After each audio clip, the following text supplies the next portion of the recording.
한 절씩 교독하겠습니다. 이스라엘은 이제 말하기를 여호와께서 우리 편에 계시지 아니하셨더라면 우리가 어떻게 하였으랴.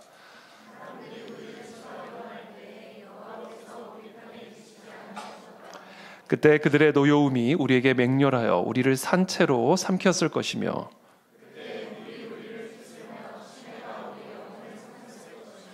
그때에 넘치는 물이 우리 영혼을 삼켰을 것이라 할 것이로다.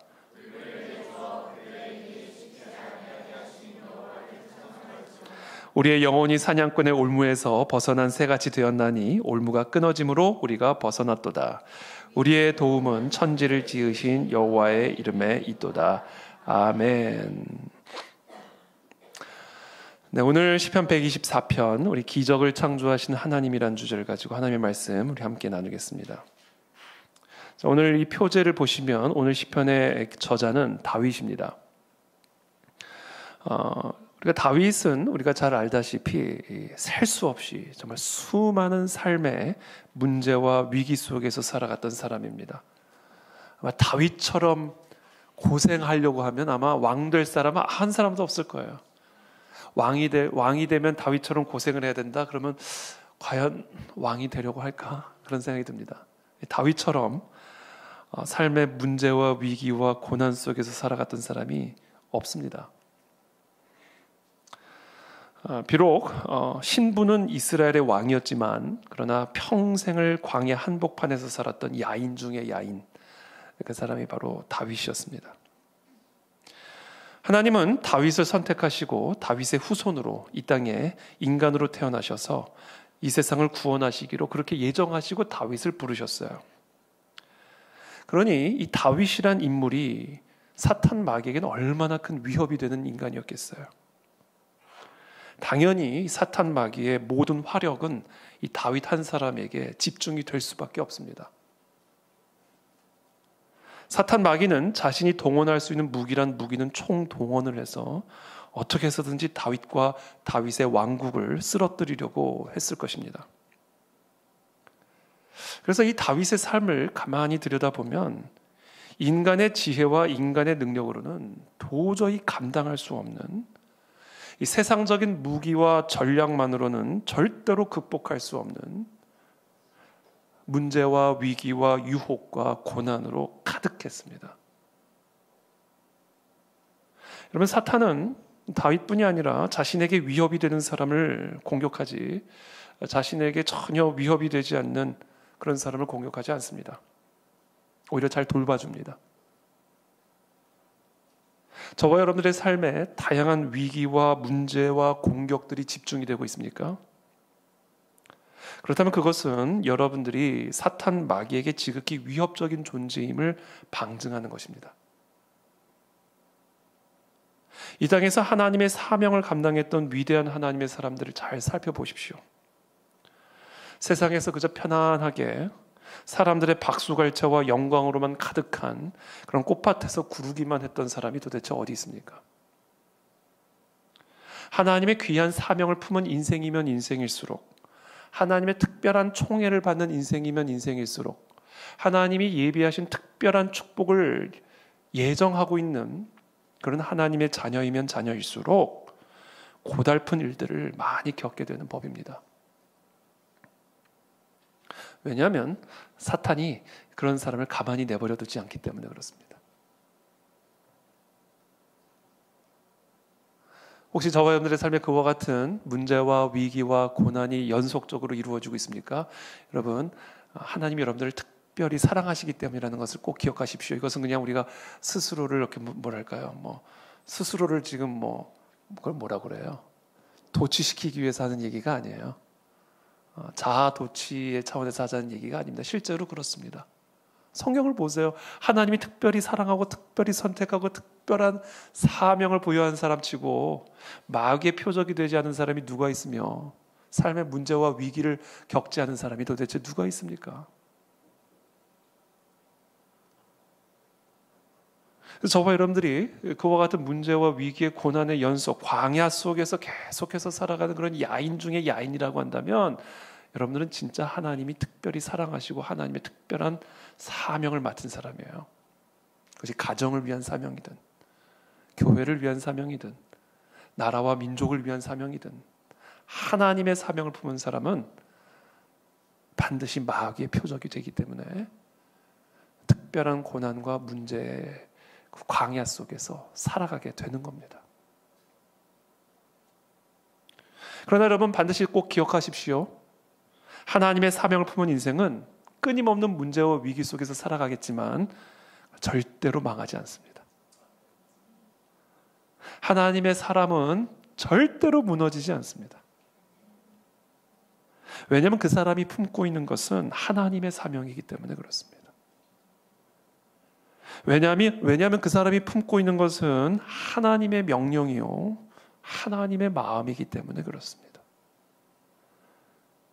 그래서 그와 같은 하나님의 사명, 하나님의 뜻, 하나님의 명령, 하나님의 마음을 품고 살아가는 사람은 비록 사탄 마귀의 끊임없는 공격의 대상이 되기는 하지만 그렇기 때문에 하나님께서는 더 특별히 우리를 돌보아 주십니다.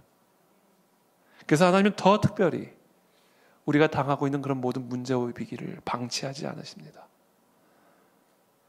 그래서 하나님은 더 특별히 우리를 지키시고 돌보시고 더 특별한 하나님의 권능으로 우리와 함께 하신다라는 겁니다. 그러므로 하나님의 사명을 품는 것을 두려워하지 마십시오. 하나님의 뜻을 따라가는 것을 염려하지 마십시오.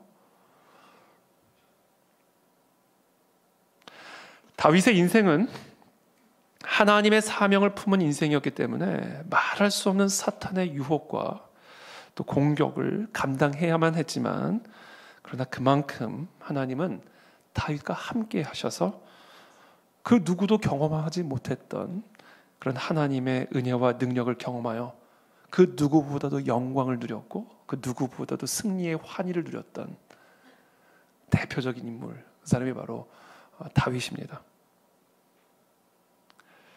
그래서 저는 이 다윗의 이 영욕의 세월들, 그렇죠? 다윗의 눈물과 그리고 영광 속에서 이 다윗의 넘어짐과 또한 다윗의 일어섬 속에서 저와 여러분들의 자신의 모습을 보게 되기를 축복하고 또 우리의 교회와 또 이 땅의 모든 교회에게 약속되어진 소망을 볼 수 있는 눈이 열리게 되기를 축복합니다. 오늘 1절 말씀 우리 함께 같이 읽겠습니다. 시작.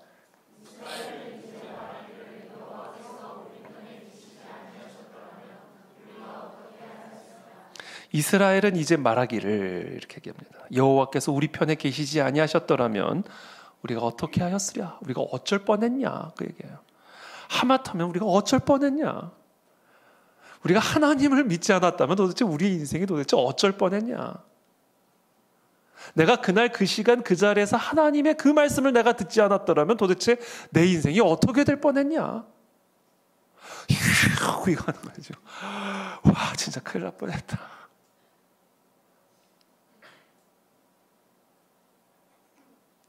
그러면 다윗에 대한 공격은 곧 이스라엘에 대한 공격이었고요.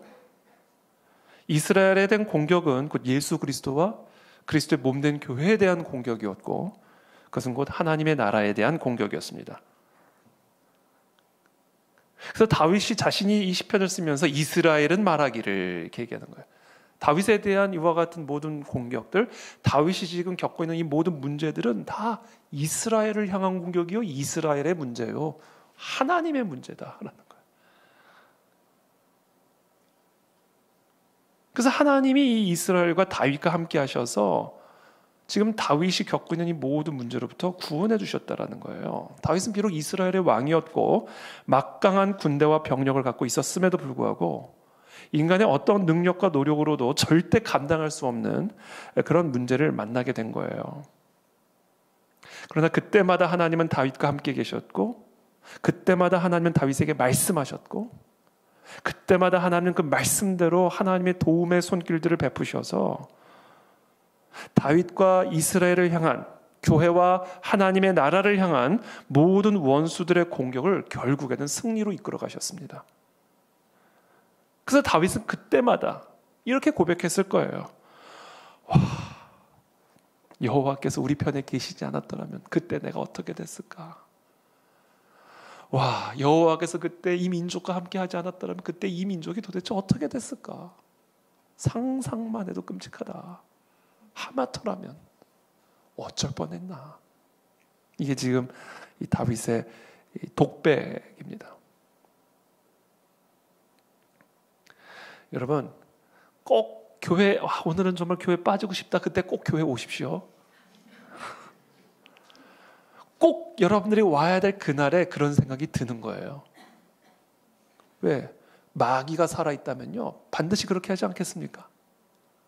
저 여러분들이 꼭 그날 기도해야 할 기도의 제목이 있고, 그날 여러분들이 꼭 받아야 할 성령의 감동이 있고, 하나님이 여러분들을 위해서 꼭 예비된 특별한 선물이 있을 그때에 사탄 마귀가 뭘 어떻게 하겠어요? 야, 오늘만 쉬자. 그런 마음 주지 않겠냐고요. 여러분, 그런 날일수록 여러분 꼭 오십시오. 그런 날이 안 될 때는 안 와도 된다. 이건 또 아니에요. 말씀을 그런 식으로 들으시면 안 돼요. 항상 와야 되지만 특별히 더 와야 될 날은 특별히 오기 싫은 마음이 들 수 있다. 그날 그 자리에서 내가 그때 그 말씀을 듣지 않았다면 어쩔 뻔했나. 저는 그런 적이 한두 번이 아니에요. 내가 그때 그 자리에서 내가 그때 그 하나님의 말씀을 내가 듣지 않았더라면 내 인생이 어떻게 됐을까? 그런 적이 한두 번이 아닙니다. 여러분, 저와 여러분들이 기도의 자리를 놓치고 말씀의 자리에 게을러서 여러분들이 놓치고 있는 복이 얼마나 많을까? 그것을 상상하면 아찔해지는 거예요. 아찔해지는 거예요.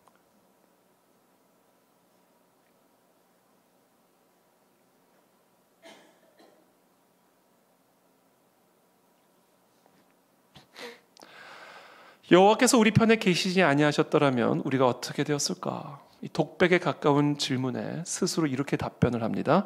우리 2절부터 5절까지 함께 읽겠습니다. 시작.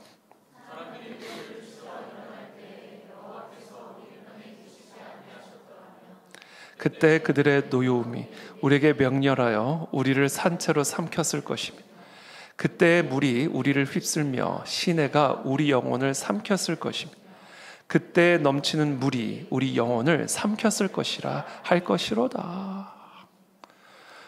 와, 그때 우리가 여호와께서 나와 함께하지 않았더라면, 그때 사람들이 우리를 치러 올라올 때에, 그때에 그들의 노여움이 너무나 맹렬하여 우리를 산채로 삼켜버렸을 것이다.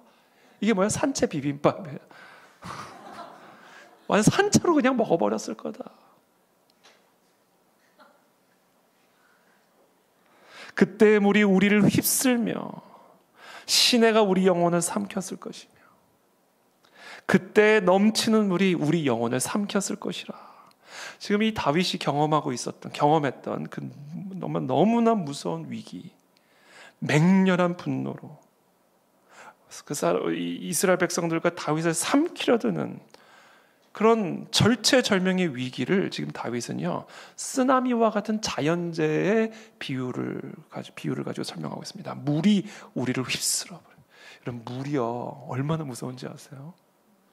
물에게 한번 휩쓸리면요 어떤 수영 선수도 벗어나올 수가 없습니다. 이 물의 힘이 얼마나 무서운지 몰라요. 물은 정말로 무섭습니다. 천하장사를 할지라도 그 물의 위력 앞에서는 꼼짝없이 삼켜지는 게 이게 물의 힘이에요. 그와 같은 자연재해의 자연의 힘 앞에서 사람이란 존재가 얼마나 초라해지고 연약해집니까? 자연처럼 무서운 게 어디 있어요?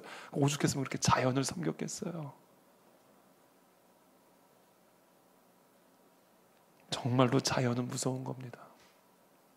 그러니까 지금 이 다윗이 지금 자신이 겪었던 그런 위기를, 고난을 생각을 할 때, 야, 그래, 그때 우리나라에 내렸던, 미친 듯이 내렸던 그때 그 홍수, 그게 떠올랐던 거. 집이 다 떠내려 나가고, 사람들이 다 떠내려 나가고, 그 당시 뭐 댐이 있었겠습니까? 뭐가 있었겠습니까? 쓰나미와 같이 마을을 다 덮어버려가지고, 조금 전에 나랑 같이 바둑 두던 사람 다 쓸려나가고, 내 자식이 다 쓸려나가고, 그 무시무시한 광경을 떠올리는 거예요. 눈앞에서 내 자식을 잃고 눈앞에서 집이 다 날아가고 그 앞에서 내가 천하장사라도 아무것도 할 수 없는 그런 완벽한 무력함을 지금 이 쓰나미, 이 자연재해를 가지고 비유로 설명하고 있는 겁니다.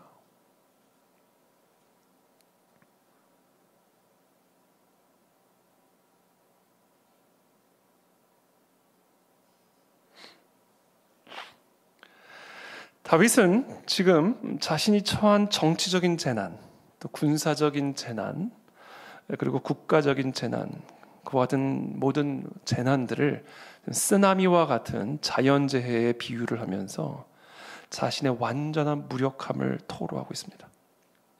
그러면서 그는 온 마음과 뜻과 힘을 다하여 하나님의 도우심을 구했던 거예요. 하나님만이 나의 피난처시요 하나님 외에는 나의 도움이 없음을, 하나님만이 나의 산성이심을 고백하지 않을 수 없었던 거예요. 그러니까 시편에 우리가 지금 계속해서 시편을 우리가 금요일마다 쭉 강해로 공부를 하고 있는데, 이 시편의 수많은 고백들은요 바로 그와 같은 환난 속에서 탄생한 다윗의 기도들이에요. 아무것도 할 수 없는 쓰나미와 같은, 지진과 같은 자연재해 앞에서 아무것도 할 수 없는 그런 무력감 속에서 탄생한 기도들입니다. 그러니까 다윗이 하나님만이 나의 산성이었을 때는요, 진짜 하나님만 나의 산성. 이 만이라는 게 그냥 단순히 그냥 표현을 조금 더 강화시키기 위해서 붙이는 그런 조사가 아니라 진짜 하나님 외에는 다른 도움이 없는 그런 상황 속에서 쓴 고백이에요. 하나님만이 나의 피난처다.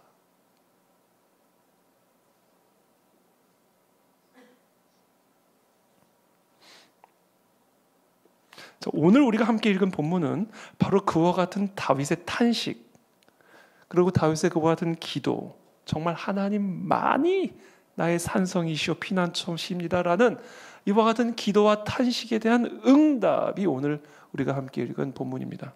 6절부터 8절 또 계속해서 같이 읽겠습니다. 시작.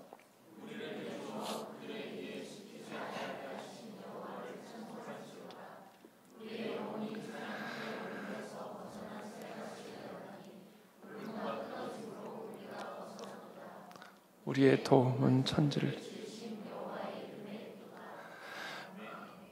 혹시 저와 여러분들 가운데 혹시 이런 문제를 좀 겪고 계신 분들이 계십니까? 정말 하나님만이 나의 도움이시오. 하나님 외에는 다른 방법이 없는, 정말 쓰나미 앞에 서 있는 무력한 인간과 같은 그런 상태 가운데 있다면 여러분, 오늘의 주제입니다. 진심으로 기뻐하시기를 축복합니다. 진심으로 감사하시기를 축복합니다. 그 이유를 제가 오늘 말씀을 드릴 거예요. 그 이유를 오늘 다윗이 가르쳐 주는 겁니다. 여러분, 저와 여러분들이 정말 하나님 외에는 다른 도움이 없고 다른 피난처가 없는 그런 문제 속에서 우리가 왜 그 문제를 진심으로 기뻐하고 감사해야 되는가? 여러분, 문제가 우리에게 가져다 주는 가장 큰 유익이 있어요. 그게 뭐냐면요, 내가 의지하고 있는 모든 것들을 다 무용지물로 만들어버리는 거예요. 우리는 이것을 고난이라고 표현하지만, 우리는 그것을 환난이라고 표현하지만, 아니에요. 그때 비로소 우리가 하나님만을 의지하는 진짜 예배가 살아나는 거예요. 그때 하나님을 가리고 있었던 수많은 가림막들이 깨끗하게 사라져 우리의 영적 시선이 선명해지는 순간인 겁니다. 그것을 많은 사람들은 고난이라고 말을 하지만 아니에요. 엄청난 축복인 것입니다, 여러분.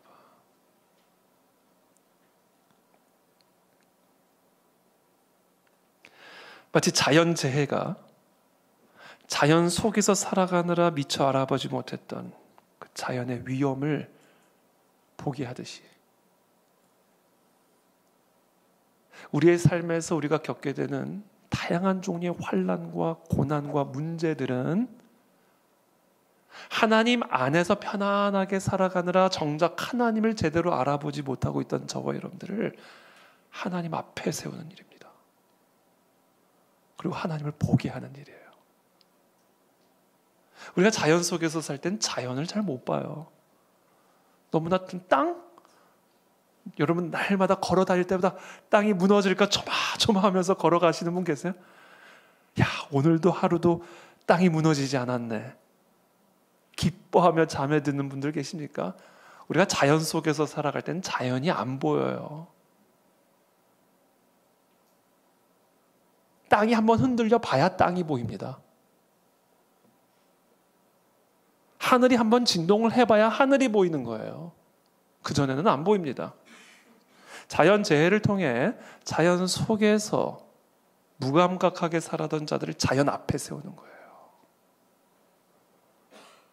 하나님의 은혜 속에서 평범하게 편안하게 살아가던 저와 여러분들이 하늘과 땅이 진동하는 고난을 당할 때 그때 비로소 하나님 앞에 서게 되는 겁니다. 그래서 많은 사람들은 그것을 고난이라고 말하지만 성경은 그것을 축복이라고 말하는 겁니다. 이것은 저와 여러분들이 무슨 서로 자아도취하자는 얘기가 아닙니다. 그게 현실이에요. 그래서 문제는 하나님을 바라보는 그 모든 시선의 가림막 역할을 하던 것들을 다 제거해주는 그런 놀라운 축복을 우리에게 가져다 주는 것이다 라는 겁니다.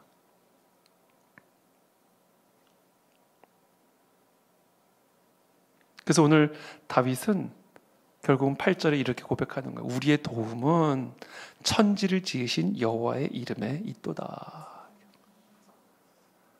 사람들이 맹렬히 분노하여 나를 삼키려 들었을 때, 산채로 다 집어 삼키려고 했을 때, 정말 물이 우리를 휩쓰는 것처럼 우리가 어찌할 수 없는 그런 상황 가운데 있을 때 하나님이 우리를 건져내셨다는 건 하나님이 아니면 할 수 없는 일이었다라는 거예요.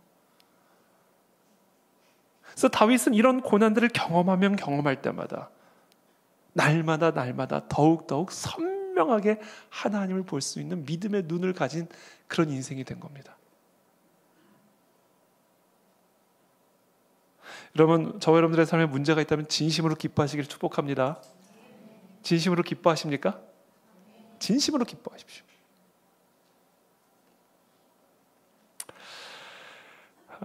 근데 문제 자체가 우리에게 기쁨을 주진 않아요. 문제를 우리가 어떻게 반응하느냐에 따라 이제 달라지는 겁니다. 그래서 첫 번째 제가 말씀드리고 싶은 건 이겁니다. 문제를 바라보는 여러분들의 관점을 변화시키십시오. 문제를 바라보는 여러분들의 관점을 변화시키십시오.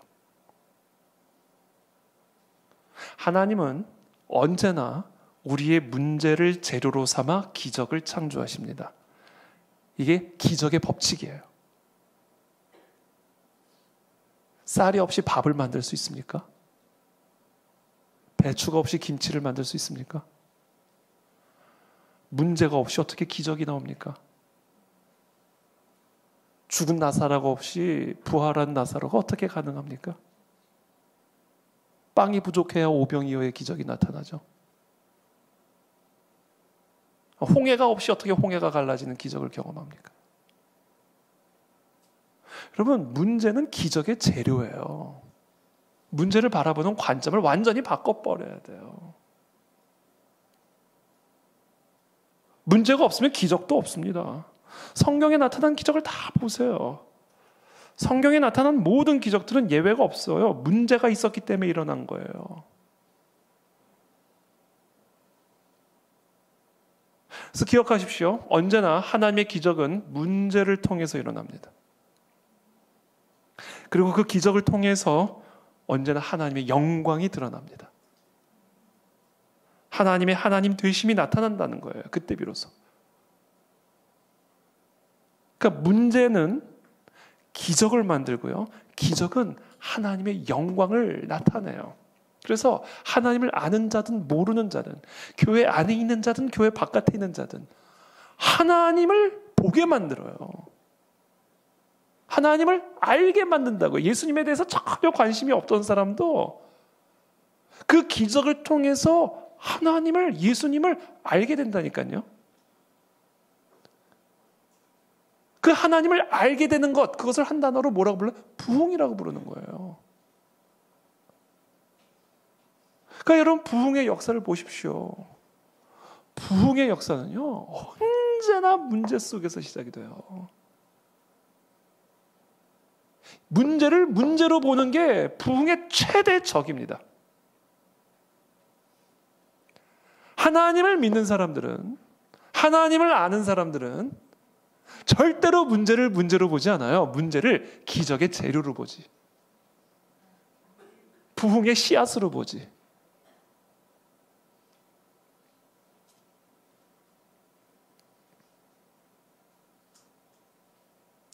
저희 작년에 리바이벌 코리아 집회할 때 저는 그건 평생 잊을 수 없을 것 같아요. 아침부터 새벽부터 비가 그냥 비도 그냥 장대비가 내리기 시작하는데, 그날 장대비가 내리는 주일날 다 기억하시죠? 장대비가 내리는데 그날 새벽부터 의자를 깔기 시작하는데 기가 막히더라고요. 새벽 6시부터 그 의자 업체에서 와가지고, 그 사람들 무슨 생각하면서 의자 깔았나 몰라. 우리가 믿음이라도 있지. 예? 500개의 의자를 장대비를 맞으면서 깔고 있더라고요. 나도 기가 막히는데 그 사람들 얼마나 기가 막혔겠어요. 그러는 제가 아무튼 안절부절 계속 기도하지 않을 수 없는 거예요. 하나님 날씨를 주관하여 주십시오. 비를 멈춰 주십시오. 그러고 가지고 이제 제 사무실에 가서 그냥 기도만 한 거예요. 기도만 계속. 한 번 보고 또 한 번 보고, 비가 안 오는 것 같아가지고 밖에 손을 내밀어 보니까 비가 또 오고, 하여튼 계속 들락날락하면서. 그래서 계속 기도하는데 오전에 딱 바깥에 보니까 우산을 사람들이 안 쓰고 가는 거예요. 야, 드디어 비가 멈췄구나. 너무나 감사해가지고 제가 바로 또 현장으로 달려갔어요. 달려가는데 또 비가 오는 거예요. 그래서 내가 또 방정맞게 왜 나와가지고 계속 기도는 하고 있을 것인지. 나는 비를 부르는 사람인가? 왜 나만 나오면 비가 오나? 그래서 또 너무 심란해가지고 이제 시간도 가까이 오고 그래가지고 이제 리허설 시간이 다가오니까 리허설 전에는 멈춰야 될 거 아니에요. 그래서 제가 집에 가가지고 이제 샤워를 하고 옷 갈아입고 이제 집회 시간 훨씬 전에 이제 가서 했는데 비가 계속 와요. 그래서 우비를 제가 하나 달라 그래가지고 맨 제 앞자리에 앉아가지고 그냥 비를 제가 그때 한 2시간은 맞았나 봐. 우비를 입고요. 계속 기도했어, 그냥 그 앞에서.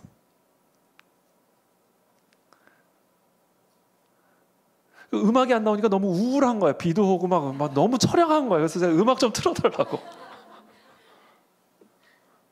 그래가지고 그렇게 계속 기도한 거예요. 와, 근데 진짜 기적처럼 비가 멈추더라고요. 정확하게 시작 전에. 박문영 목사님 일기예보 좀 보세요. 그랬더니 보니까 딱 2시부터 6시 딱 집회 신고한 그 시간만 딱 비가 안 오는 걸로 일기예보가 딱 뜨는 거예요. 이게 부흥이에요. 이런 게 부흥이에요.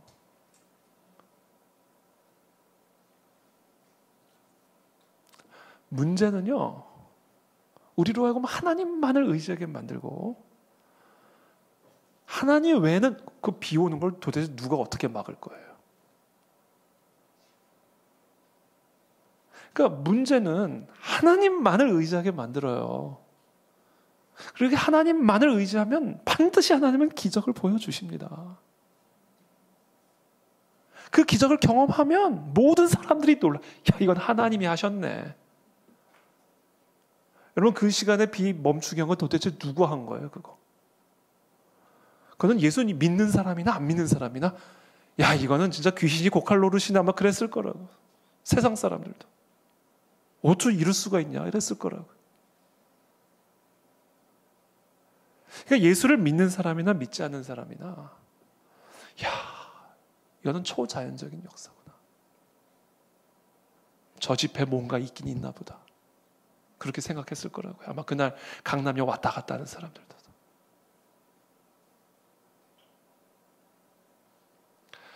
여러분, 우리 그 안에 질겨리 모든 성도님들은 절대로 문제를 문제로 여기시면 안 됩니다. 그건 믿음이 없는 사람이나 하나님을 모르는 사람이나 하는 거예요. 이런 거는. 문제는 기적을 만들고 기적은 하나님의 영광을 나타내요. 하나님을 모르는 자나 아는 자나 하나님의 하나님 되심을 더 깊이 깨달아 알게 만든다.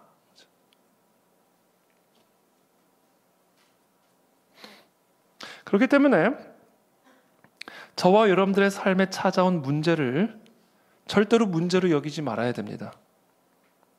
축복으로 여기면서 기뻐해야 합니다. 진심으로.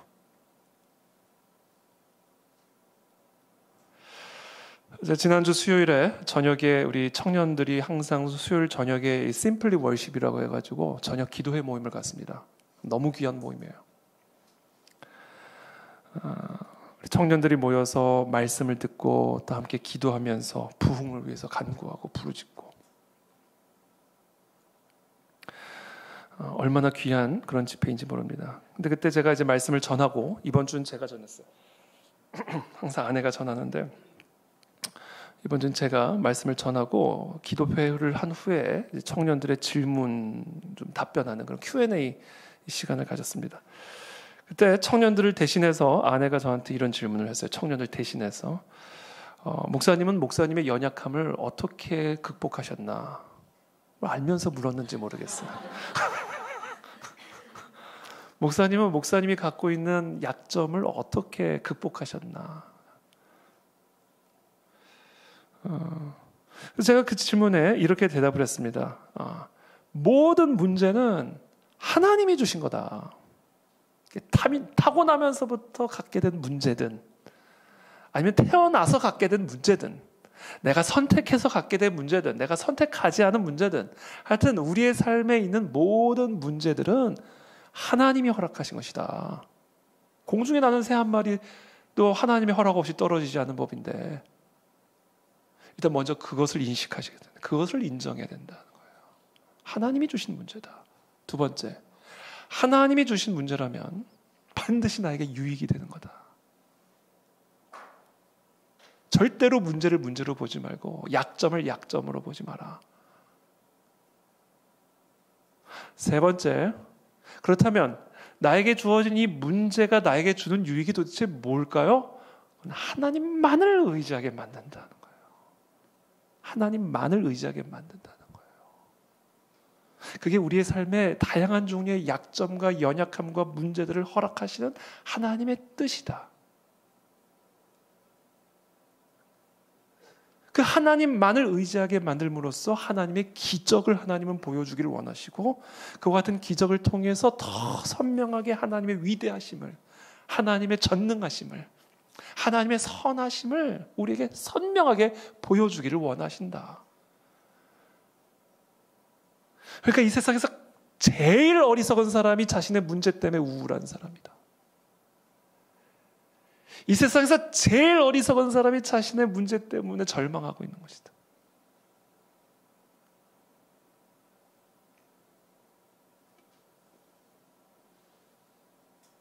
그렇기 때문에 우리는 삶의 다양한 문제와 어려움을 만나게 되었을 때 정말 진심으로 기뻐해야 됩니다. 그리고 기대해야 합니다. 그리고 하나님만을 의지해야 합니다. 우리의 모든 문제와 연약함은 우리를 낭망하게 할 것이 아니라 우리로 하여금 하나님만을 의지하게 만들어야 돼요.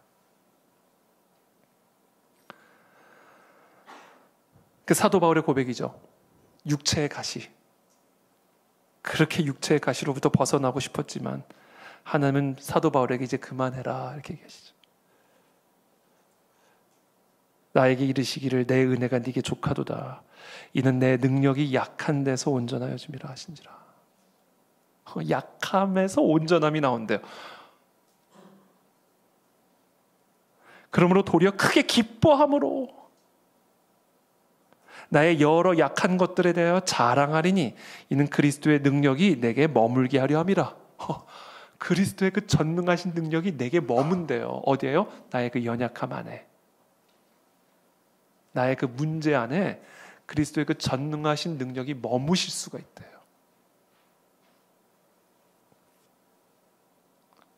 그러니까 사도 바울이 사실은 되게 어리석은 기도를 했던 거예요. 하나님의 그 전능하신 능력이 내게 머물 수 있는 그릇이 자신의 육체의 가시요 연약하면인데 그 육체의 가시를 좀 빼달라고 얘기를 했으니 하나님의 입장에선 되게 황당한 기도를 한 거예요. 그러니까 그만해라 기도 그만해라 이렇게 얘기한 거예요. 그러므로 내가 그리스도를 위하여 약한 것들과 능욕과 궁핍과 박해와 곤고를 기뻐하노니 이는 내가 약한 그때의 강함이라.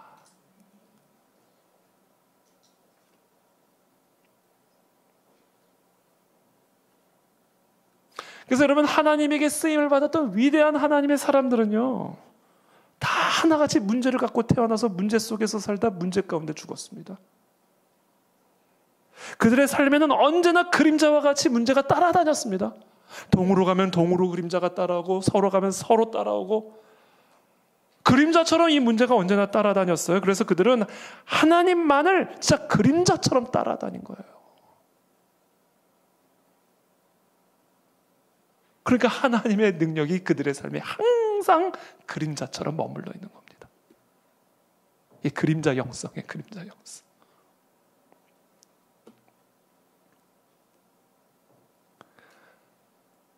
그러므로 여러분, 저와 여러분들의 삶에 문제가 정말 그림자처럼 따라다닙니까?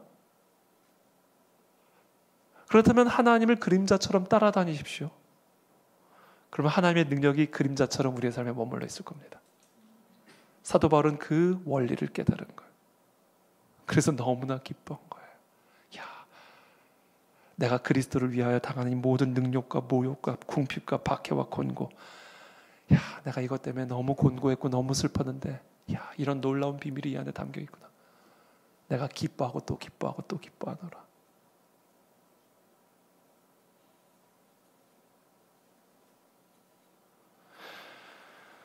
여러분, 저와 여러분들 진심으로 문제를 기뻐하셔야 됩니다. 문제를 감사해야 합니다. 여러분, 진짜 문제는요, 문제가 아니에요. 문제를 문제로 여기는 게 진짜 문제입니다. 문제를 축복으로 여기셔야 됩니다. 문제를 바라보는 관점이 변화되기를 축복합니다. 두 번째, 문제를 문제로 바라보지 말아야 하는 이유, 문제가 문제가 아닌 이유, 문제가 축복인 이유는 문제를 가지고 예수님에게 나아가게 되기 때문에 그래요. 여러분, 문제를 갖고 계십니까? 문제를 가지고 예수님께 나아가십시오. 28절, 마태복음 11장 28절 다 함께 읽겠습니다. 시작.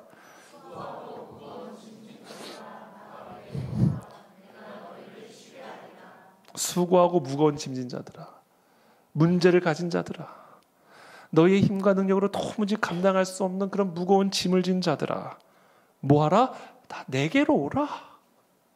그럼 어떻게 한다? 내가 너희를 쉬게 하리라. 너무 단순한 얘기죠. 너무나 단순한 얘기예요. 여러분, 문제를 안고 있는 사람들이 즉각적으로 해야 할 일이 있어요. 모든 문제를 가지고 그리스도께로 나아가는 일을 하셔야 됩니다. 근데 많은 사람들이 그렇게 안 해요. 자기가 해결하려고 하고요. 세상 나가고요. 자기를 의지합니다. 그게 타락한 인간의 본능인 것 같아요. 그래서 많은 경우 그리스도인들조차 문제가 우리를 고통스럽게 만드는 이유가요, 문제가 고통스러워서가 아니에요. 문제 때문에 그리스도께로 나오는 게 고통스러워요. 문제 때문에 금요철에 나가는 거 싫은 거예요. 예? 문제 때문에 새벽 기도에 나오기 싫고, 그게 어려운 거예요. 근데 그것처럼 쉬운 일이 없는 건데, 그것처럼 쉬운 일이 없는 건데 그게 그렇게 싫은 이유가 뭔지 아세요? 믿음이 없어서 그런 거예요. 제대로 믿지 않기 때문인 거예요. 수고하고 무거운 짐진 자들아, 다 내게로 와라. 그러면 내가 너희를 쉬게 하리라. 그러니까 문제를 안고 있는 사람들이요, 즉각적으로 해야 할 일은요, 여러분들의 그 무거운 모든 문제를 가지고 예수님께 나와야 돼요. 그러면 예수님이 약속하시잖아요. 그럼 너희를 쉬게 하리라. 오늘 쉼을 가지고 돌아가시길 축복합니다. 이 자리에 나올 때마다 그 쉼을 기대하면서 나오시기를 축복합니다. 이 자리는 쉬러 나오는 거예요. 내 모든 무거운 짐 다 주님께 드리고 나는 쉬려고 나오는 겁니다. 이게 얼마나 기쁜 자리예요.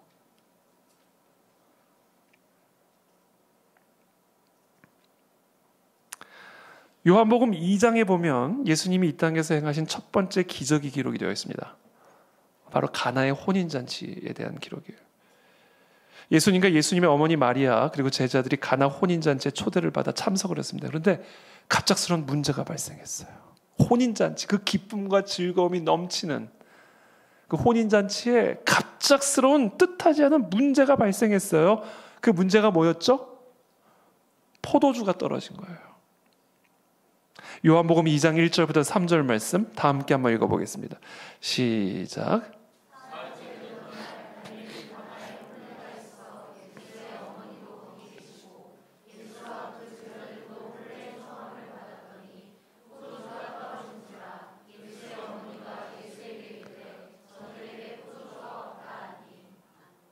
포도주가 혼인잔치에 포도주가 떨어졌다는 거예요. 여러분 예수님 당시 혼인잔치에서 제일 중요해요. 신랑 신부 다음으로 제일 중요한 게 포도주입니다. 그러니까 오늘날로 따지면 주례자가 신부 입장 근데 전기가 나가버린 거예요. 이건 혼인잔치가 그냥 끝장이 나버린 겁니다. 포도주가 떨어졌다는 얘기는. 이건 있어도 되고 없어도 되는 게 아니에요. 그냥 혼인잔치가 망가져버린 거예요. 이거는 말할 수 없이 심각한 문제가 발생한 겁니다. 그때 예수님의 어머니 마리아가 그 문제를 가지고 어떻게 했어요? 연회장을 찾아갔습니까? 포도주를 지금 몇 병을 준비한 겁니까? 따지러 나갔어요? 아니면 포도주 가게를 찾으러 나갔습니까? 옆집에 포도주를 꾸러 나갔습니까? 사람은 그렇게 해야 뭔가 마음이 속 시원해진다. 그러니까 짐이 날마다 더 포도주가 떨어진 것도 문제인데 포도주를 찾으러 다니는 건 더 문제예요. 그러니까 문제에 문제를 더 이구다는 거예요. 예수님의 어머니는 무엇을 했습니까? 아주 단순한 걸 했어요. 예수님에게 나아갔습니다. 이 단순한 걸 우리가 해야 되는 거예요. 예수님에게 나아간 거예요. 그게 지금 예수님이 하시는 말씀이에요. 수고하고 무거운 짐진 자들아, 포도주가 떨어진 자들아, 혼인잔치가 중단된 자들아, 내게로 와라. 이게 하시는 겁니다.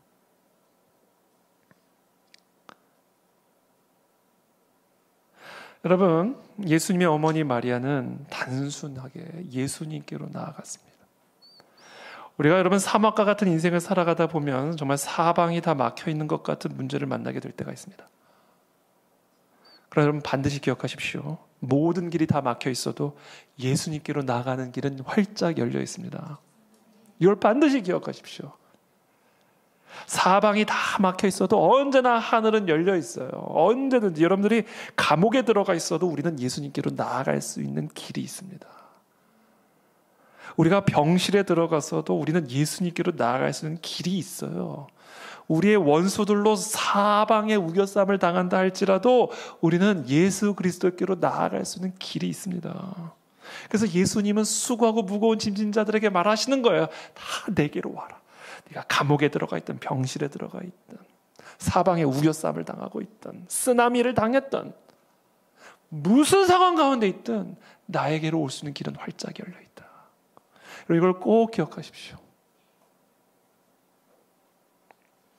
언제 어느 순간에서든 예수님께로 나아가시기를 축복합니다.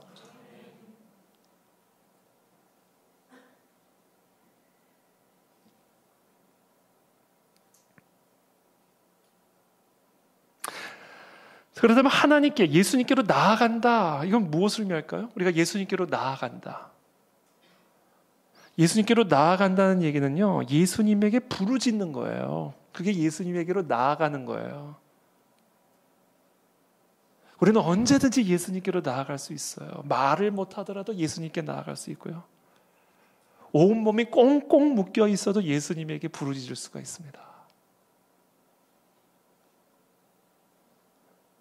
예수님의 어머니 마리아는 포도주가 떨어졌다라는 소식을 듣고는 예수님에게 나아갔어요. 그리고 말했습니다. 예수에게 이르되 저들에게 포도주가 없다. 그러니까 포도주가 떨어졌다는 소식을 듣고 마리아는 예수님에게 바로 나아가서 예수님에게 말했어요. 뭘 말했어요? 아주 단순한 얘기를 했어요. 포도주가 떨어졌다. 이거 어려워요? 전혀 어려운 일이 아닙니다. 포도주가 떨어졌다.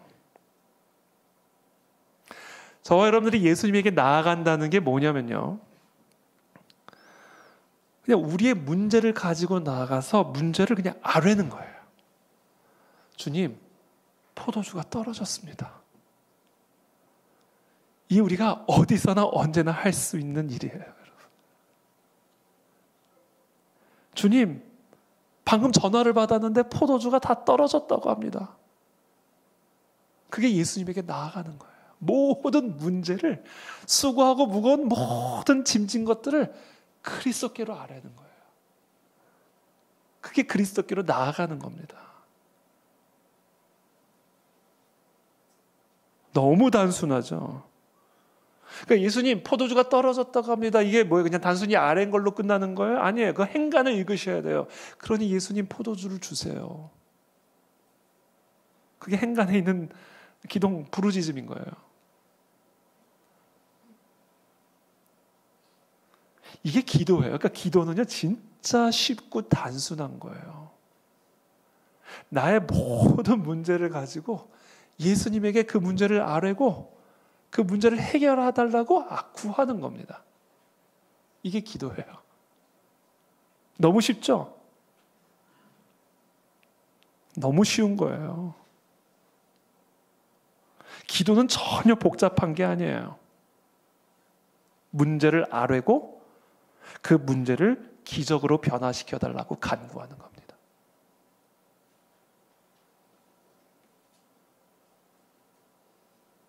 수고하고 무거운 짐을 다 가지고 주님께로 가지고 나간 다음에 그 모든 짐들을 다 주님께 맡겨드리고 나는 쉼을 받아가는 거예요. 이게 기도입니다. 이게 얼마나 쉽고 감사하고 기쁜 일입니까? 기도는 전혀 복잡한 게 아니에요. 베드로전서 5장 7절에 사도 베드로가 우리에게 이렇게 얘기합니다. 다 함께 읽겠습니다. 시작.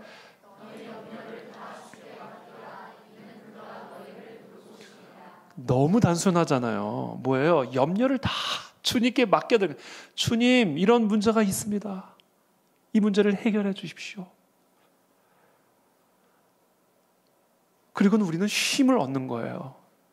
다 맡겨드리고 우리는 쉼을 얻는 거예요. 왜? 주님은 우리를 돌보시는 분이시니까. 그러니까 저와 여러분들이 오늘 그거를 할 겁니다. 에스더 금식 기도하면서 우리 그거 하자는 거예요. 우리의 모든 수고하고 무거운 짐진 문제들을 다 가지고 나와서 주님, 포도주가 떨어졌습니다. 포도주를 채워주십시오. 그리고 우리는 마음의 쉼을 얻는 거예요. 다 맡겨드리고. 왜? 그분은 나를 돌보시는 분이시니까.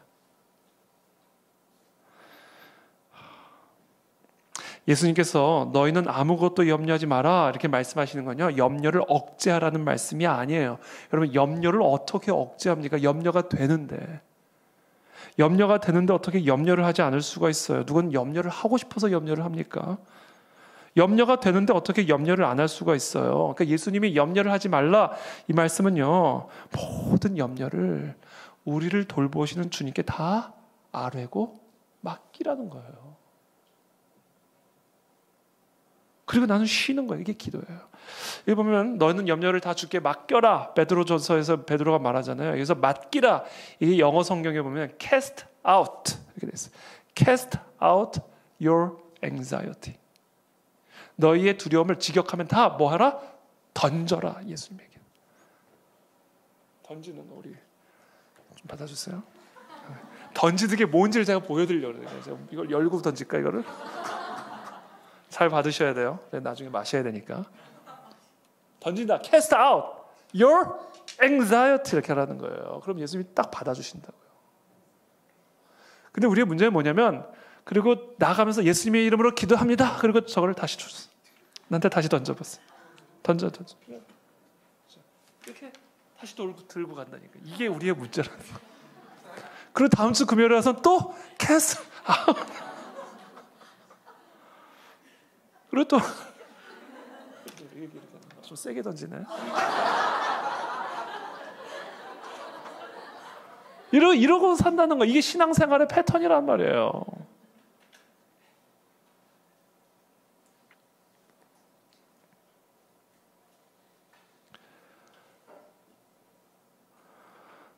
그게 우리의 문제다라는 거죠. 기도는 너무나 단순한 거예요. 저도 오늘 말씀을 묵상하면서 기도가 이렇게 쉬운 건데, 기도가 이렇게 단순한 건데 우리가 왜 이렇게 기도를 복잡하게 하고 있나? 왜 이렇게 신앙생활을 복잡하게 하고 있나? 이렇게 단순한 건데. 그 생각을 좀 했습니다.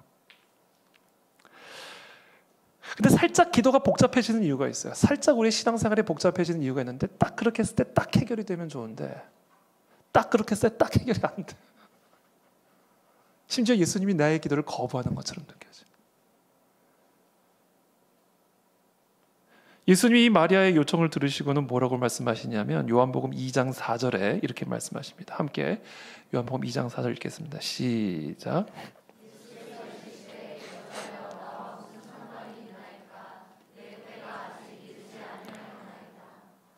이거를 극복하셔야 돼요. 예수님께서 어머니 마리아의 요청을 거부하는 것처럼 들리잖아요. 여러분 이거를 꼭 기억하셔야 돼요. 예수님은 우리의 이 믿음의 순수함을 확인을 반드시 하십니다. 예수님은 우리의 신앙의 순수함을 반드시 확인하세요. 얼만큼 예수님을 의지하고 있는가, 이 예수님의 약속을 얼마나 제대로 믿고 있는가, 마음의 중심에서부터 이 믿음을 언제나 끌어올리시기를 원합니다. 그래서 물론 경우에 따라 다르긴 하지만 일반적으로는 우리가 기도하는 순간 일시적으로 그 기도 응답이 팍팍팍 이루어지는 게 아니에요. 심지어 일시적인 거절을 당하는 것처럼 느껴질 때들이 많이 있습니다. 그것 때문에 우리의 기도가 복잡해지는 거예요. 우리의 믿음이 막 복잡해지는 거예요. 이 단순한 기도가 복잡해지는 이유가 예수님은 언제나 우리의 진정한 믿음을 확인하기를 원하시기 때문에, 그리고 그 진정한 믿음은 거절당하는 것처럼 느껴질 때도 계속해서 끈질기게 내달려 있는 그것을 통해서만 입증이 되기 때문에 성경에 보면 예수님이 기적을 베푸실 때 언제나, 예를 들면 수로보니게 여인 같은 경우에 귀신 들린 자기 딸 고쳐달라고 그랬더니 예수님이 자식이 없는 밥상에서 부스러기를 개에게 던져주는 거 맞냐? 그 여인이 뭐라 그랬죠? 개라도 뭐라 그랬죠? 크게 얘기해 주세요. 주의 상에 주의 상에 떨어지는 거 먹는다고 그랬잖아요.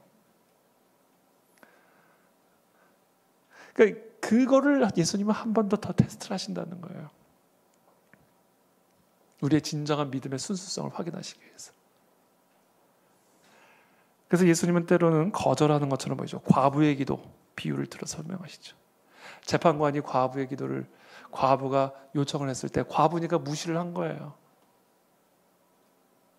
힘 있는 사람 재판은 다 해주면서 힘없는 연약한 사람들은 재판도 제대로 해주지 않는 거예요. 그러니까 이 과부가 날마다 가서 재판관에게 하소연하고 부르짖고 또 부르짖으니까 도대체 나 귀청 떨어질 것 같아서 지긋지긋해서 저 과부 기도 좀 빨리 좀 들어줘야 되겠다. 그리고 과부의 그 재판을 해결해 주잖아요. 예수님이 그런 비유를 들어서 설명하시는 거예요. 재판관도 그렇게 끈질긴 기도를 보고는 너무너무 참을 수가 없어가지고 그 재판을 해결해 줬다면 하물며 하늘에 계신 아버지께서 너희들의 그 끈질긴 기도에 응답하지 않으시겠느냐. 이 끈질김, 거절당하는 것처럼 느껴질 때도 아랑곳하지 않고 끈질기게 매달리는, 하나님이 나를 돌보신다는 것을 신뢰하고 하나님이 나를 돌보시지 않는 것 같은 상황에서도 끝까지 매달리는 것, 하나님 그걸 보기를 원하신다.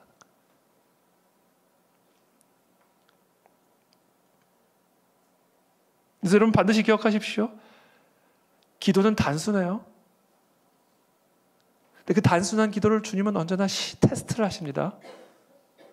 그래서 때로는 우리의 그 단순한 기도가 거절당하는 것처럼, 우리를 돌보시지 않는 것처럼 느껴지게 만드세요. 그런 상황으로까지 우리를 끌어가십니다. 그때 우리가 정신을 바짝 차리고 계속해서 우리의 단순함을 유지하셔야 돼요. 우리의 기도가 복잡해지면 안 돼요. 생각이 복잡해지면 안 됩니다.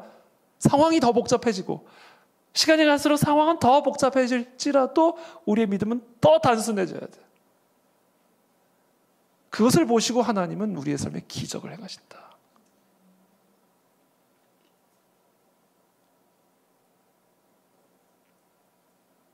마지막으로 세 번째입니다. 예수님께로 나아가 예수님께 단순히 아뢰는 거예요. 그 다음에 뭐 해라? 그 다음엔 예수님이 나에게 하시는 말씀대로 하는 거예요.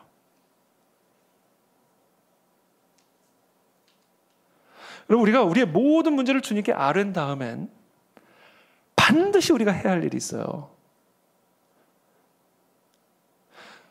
모든 것을 맡기고 너희는 쉬어라. 이게 쉬라는 게 그냥 아무 일도 하지 말고 그냥 가만히 있어라, 그 얘기가 아니에요.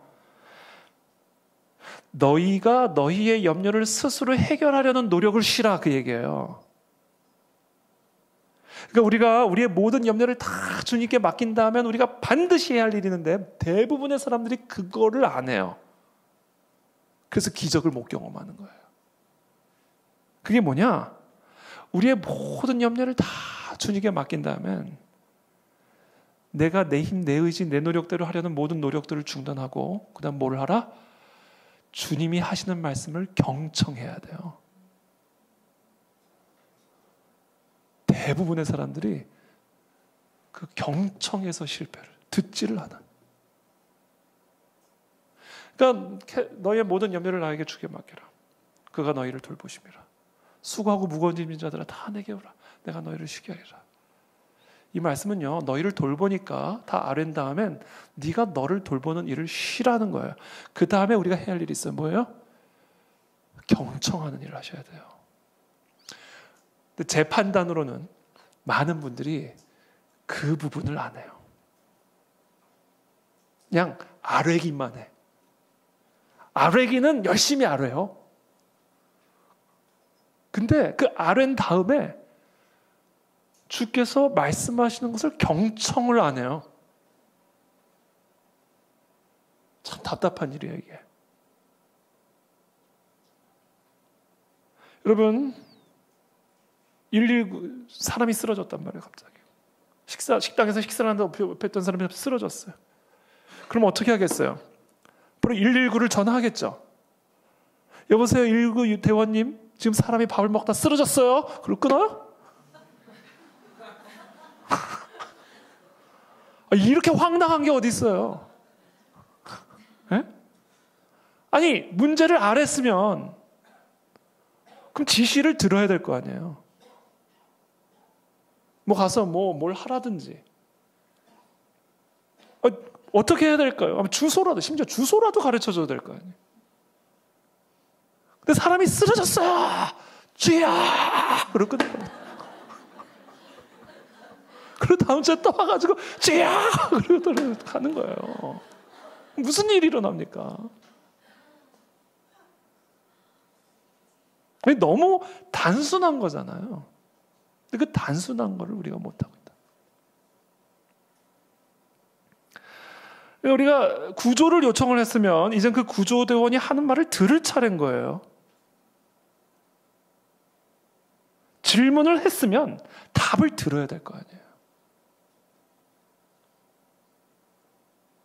도움을 요청한 다음엔 도움을 주시는 분의 지시를 반드시 들으셔야 돼요. 쉬라는 얘기는 우리가 그냥 기도만 하면 된다는 얘기가 아니에요. 그냥 부르짖기만 하면 모든 일이 일사천리로 알아서 된다는 얘기가 아니에요. 내가 내 방식대로, 내 생각대로 내 문제를 해결하는 방식을 쉬고 내 문제를 주님께 아뢰는 다음엔 주님의 지시를 들으라는 거예요. 그리고 그 지시대로 하라는 거예요. 쉬지 말고. 그게 문제가 기적이 되는 비결이요, 물이 포도주가 되는 방식이. 그런데 너무나 많은 사람들이 기도를 하고는 자기 마음대로 해요. 기도는 열심히 하는데 자기 마음 내키는 대로 해요. 자기 생각대로 한다고. 잠잠히 주님의 지시를 들을 생각을 안 한다는 거죠. 그러니까 아무 일이 안 일어나는 겁니다. 기도만 하면 할수록 더 답답해지는 거예요.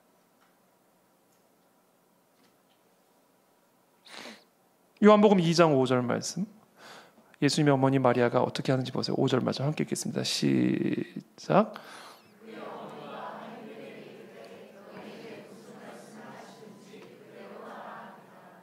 무슨 말씀을 하시든지 그대로 하라. 하인들에게 그렇게 요청하죠. 무슨 말씀이든지.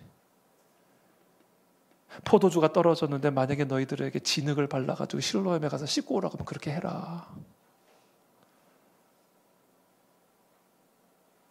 포도주가 떨어졌는데 저 호수에 가가지고 물고기 2마리 잡아오라고 그러면 그렇게 해라. 무슨 말씀을 하시든지. 온 세상에 기근이 내려와가지고 과부가 이거 먹고 죽을 생각하는데 그거 먼저 엘리야에게 바치라면 그거 바쳐라. 무슨 말씀을 하시든지 그대로 해라. 마리아가 그걸 요청한 거예요, 하인들에게. 여기서 대부분의 사람들이 실패를 합니다. 아니, 저 요단강이 저 다른 강보다 더 더러운데 왜 나보고 다른 강 두고 저 요단강 가서 씻으라 그러는 거예요. 이게 나아만 장군의 태도예요. 그렇죠. 문둥병을 강물로 씻을 것 같으면 누가 문둥병에 걸립니까? 무슨 말씀을 하시든지 그대로 하라. 우리 안에는 나아만이 너무 많아요. 우리 안에. 우리가 다 나아만 장군 같아. 그러니까 문둥병을 달고 가는 거예요.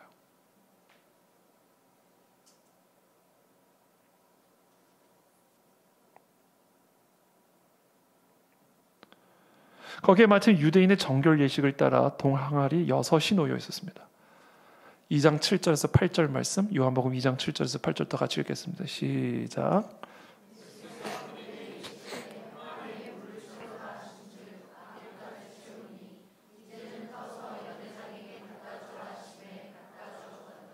두 가지를 말씀하시죠. 첫째, 항아리에 물을 채워라. 황당한 말씀이에요. 항아리에 물을 채워라. 두 번째, 그 물을 떠다가 연회장에게 갖다 줘라. 야, 이거 진짜. 그러니까 마리아가 경고한 거예요. 무슨 말씀을 하시든지 해라. 와, 포도주가 떨어졌는데 물 항아리에 물 채우고 그걸 떠다 주라는 거예요.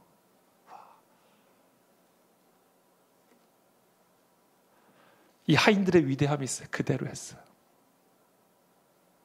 경청하고 무슨 말씀이시든지 그대로 한 겁니다. 이게 문제가 기적이 되고 물이 포도주가 되는 원리입니다, 여러분. 그리고 그 원리를 붙들고 가는 게 믿음이에요. 9절부터 11절까지 또 다 같이 읽겠습니다. 시작.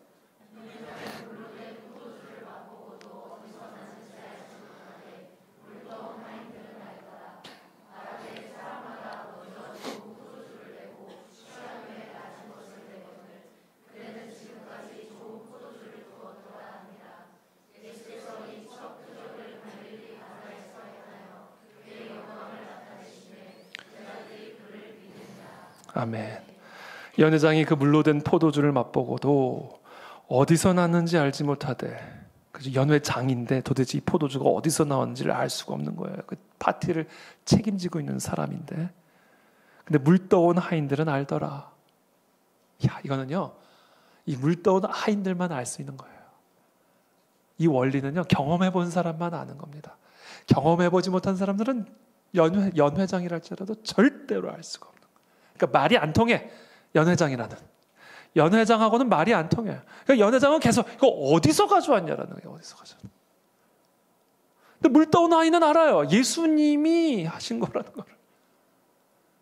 그러니까 이 연회장은 비록 자신의 계급은 연회장이지만 이 물떠온 하인하고는 레벨이 다른 거예요. 이 대화의 차원이 다른 거예요. 문제를 앞으로도 계속해서 문제를 바라보는 관점이 이거는 차원이 다른 인생을 살아갈 수밖에 없는 거예요. 이거는 물떠온 하인만 아는 겁니다.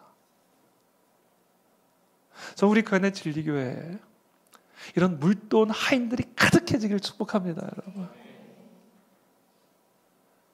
그 교회의 힘, 그 교회의 능력은요, 그 교회에 얼마나 많은 연회장들이 있느냐가 아니에요. 얼마나 이와 같은 물떠온 하인들이 많이 있는가. 거기에 교회의 운명이 달린 것이고 하나님의 나라의 운명이 달린 겁니다.